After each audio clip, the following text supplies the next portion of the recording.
नमस्कार। आज हम शिक्षा में मापन के बारे में अध्ययन करेंगे। प्रारंभ से ही मापन मानव जीवन का अभिन्न अंग रहा है और ये हमेशा रहेगा, क्योंकि हमारे जीवन का कोई भी पहलू मापन से अछूता नहीं है। बालक के जन्म से लेकर मृत्यु तक उसके जीवन और व्यवहार के विभिन्न पहलुओं का मापन एवं मापन की प्रक्रियाओं के द्वारा अध्ययन किया जाता रहा है। जैसे कि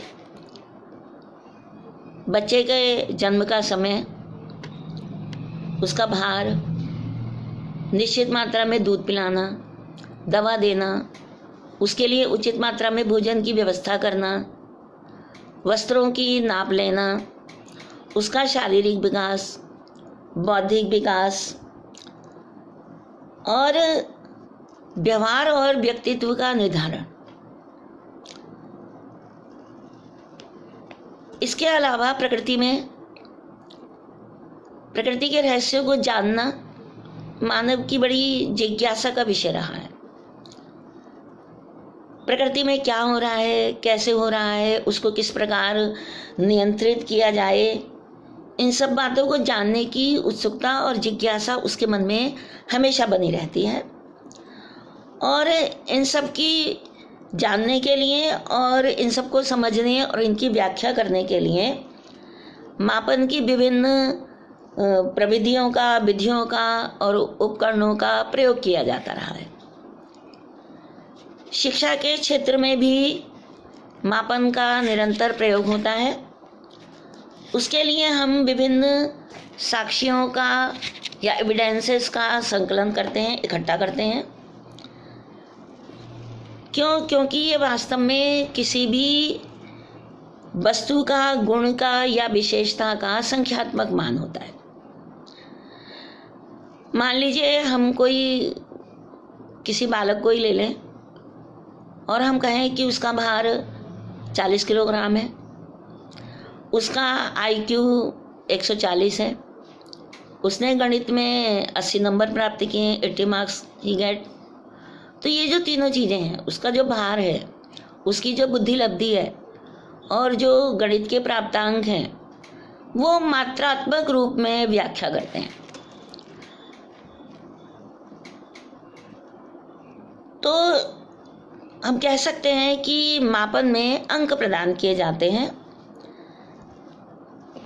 तथा किसी गुण या विशेषता के प्रतीकों का, सिंबल्स का निर्धारण किया जाता है, जिससे परिमाण का सही ज्ञान हो सके। थॉर्नडाइक के अनुसार जो कुछ भी अस्तित्व में है, उसका अस्तित्व कुछ परिमाण में होता है। Anything that exist at all exist in some quantity, that exists in some quantity incapable of being measured. MS Stevens के अनुसार मापन किन्हीं निश्चित स्वीकृत नियमों के अनुसार वस्तुओं को अंक प्रदान करने की प्रक्रिया है। Measurement is the process of assigning number to objects according to certain agreed rules. Bradfield and Mordock कहते हैं, किसी तथ्य के विभिन्न आयामों को प्रतीक प्रदान करना ही मापन कहलाता है। Measurement is the process of assigning symbols to dimensions of phenomena in order to characterize the status of phenomena as precisely as possible. मनोवैज्ञानिक और शैक्षिक मापन में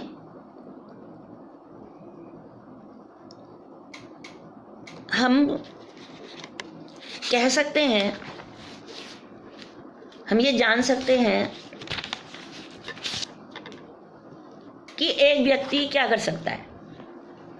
what a person can do, that is prognosis through achievement test.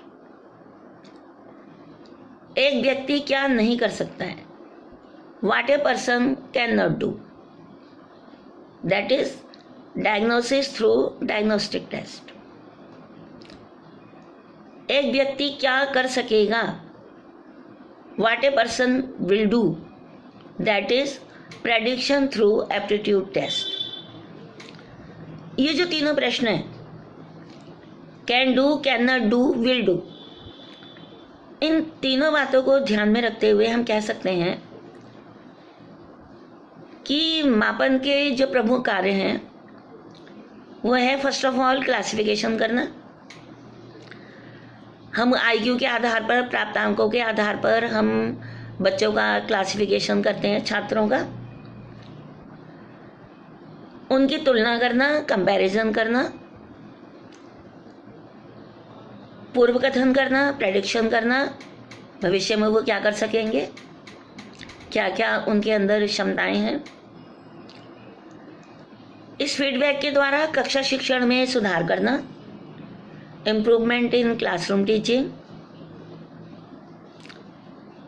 किसी क्षेत्र में जाने के लिए उनका सिलेक्शन भी इस पर निर्भर करता है, प्राप्तांकों पर, मापन पर निर्भर करता है, यानी कि सिलेक्शन।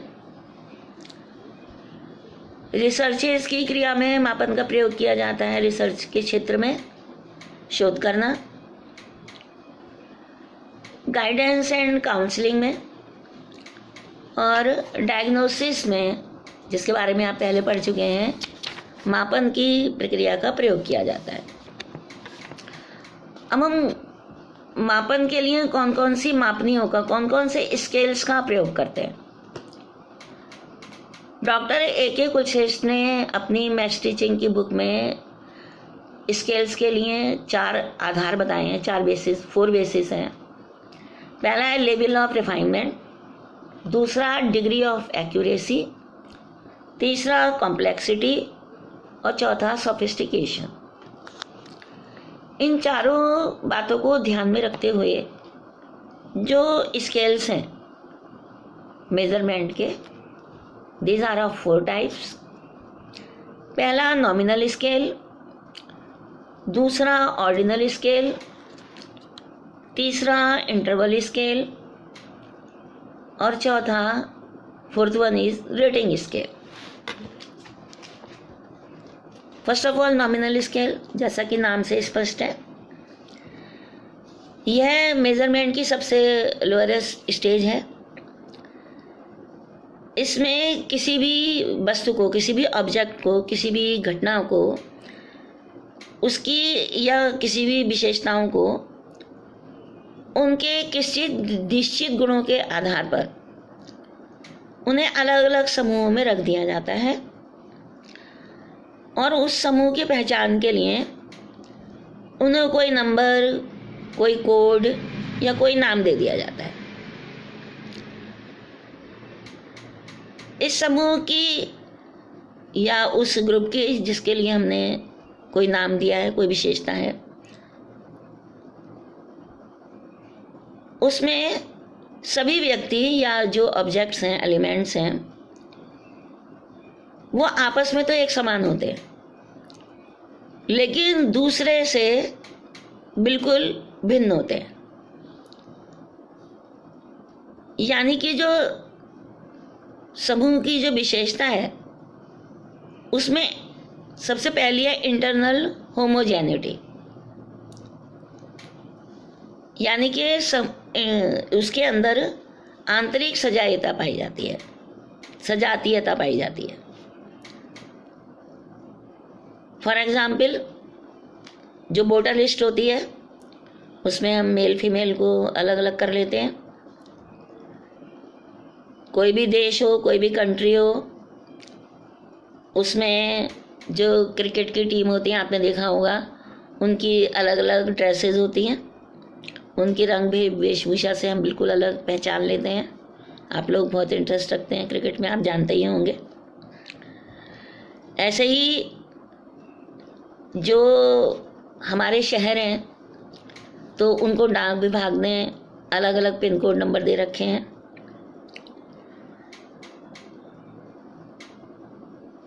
तो जो नॉमिनल स्केल है, इसके द्वारा किसी भी वस्तु के परिमाण के संबंध में कोई भी सूचना नहीं मिल पाती है। यह केवल उसकी विशेषता का वर्णन करता है। इसमें किसी भी प्रकार की जो मैथमेटिकल जो संक्रिया है उसका प्रयोग नहीं किया जाता है।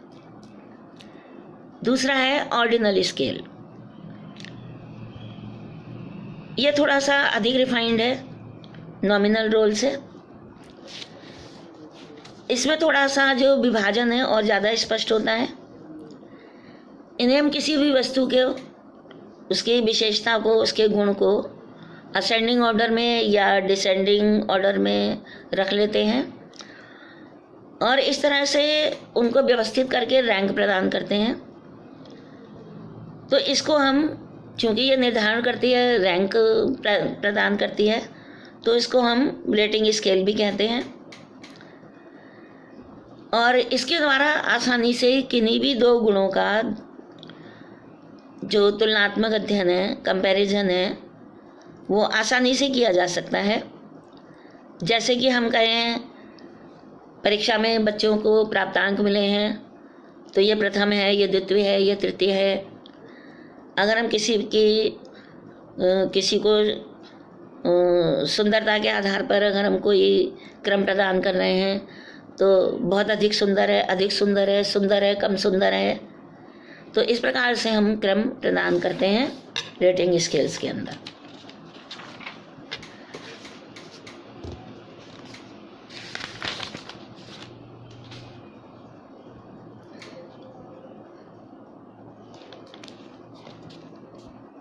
रेटिंग स्केल में कोई भी एब्सोल्यूट जीरो नहीं होता है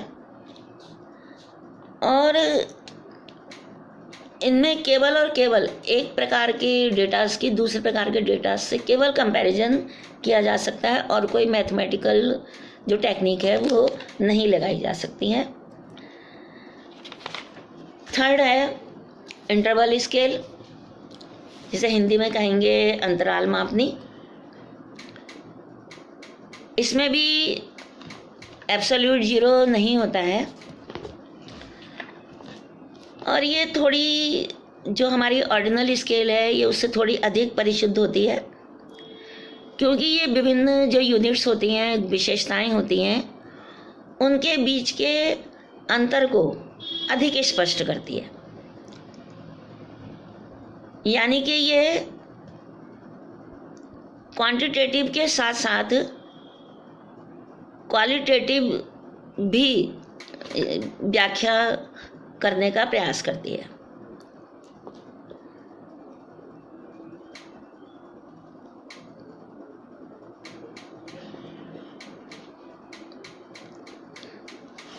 इसमें हम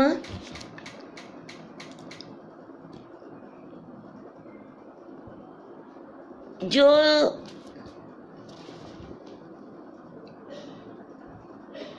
दो वर्ग जाति जिनकी हमें तुलना होती है, उनके लिए हम कोई एक सीमा का निर्धारण कर लेते हैं, जिसके सीमाओं के मध्य में एक निश्चित दूरी होती है। इसमें कोई, चूंकि एब्सोल्यूट जीरो नहीं होता, जिससे ये पता लगा सकें कि कोई भी अंग दूसरे से कितनी अधिक दूरी पर है, लेकिन हम फिर भी समान दूरी पर विशेषताओं को व्यवस्थित करके हम इस इकाई के द्वारा दो लोगों की तुलना, दो गुणों की तुलना कर सकते हैं।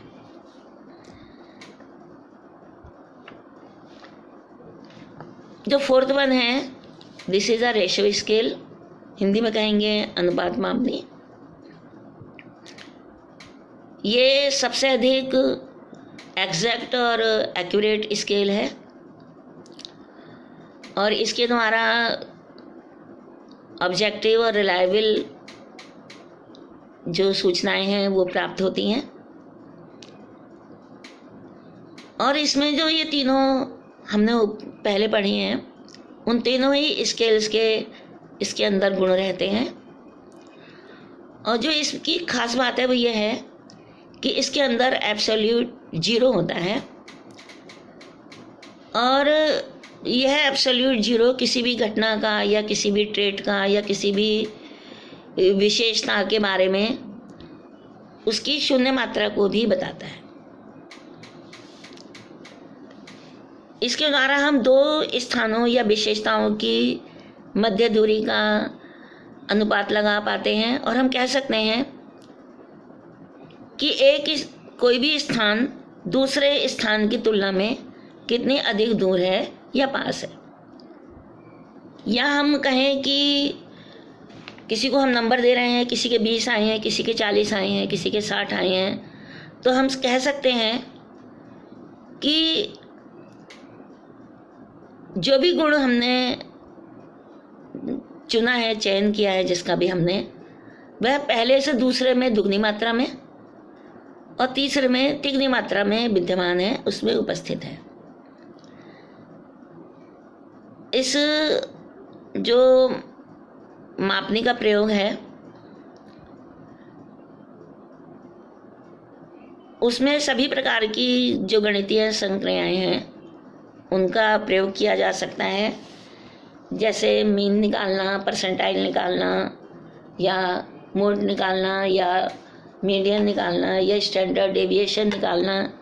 इन सभी चीज़ों का प्रयोग, गणितीय संक्रियाओं का प्रयोग इसमें किया जा सकता है।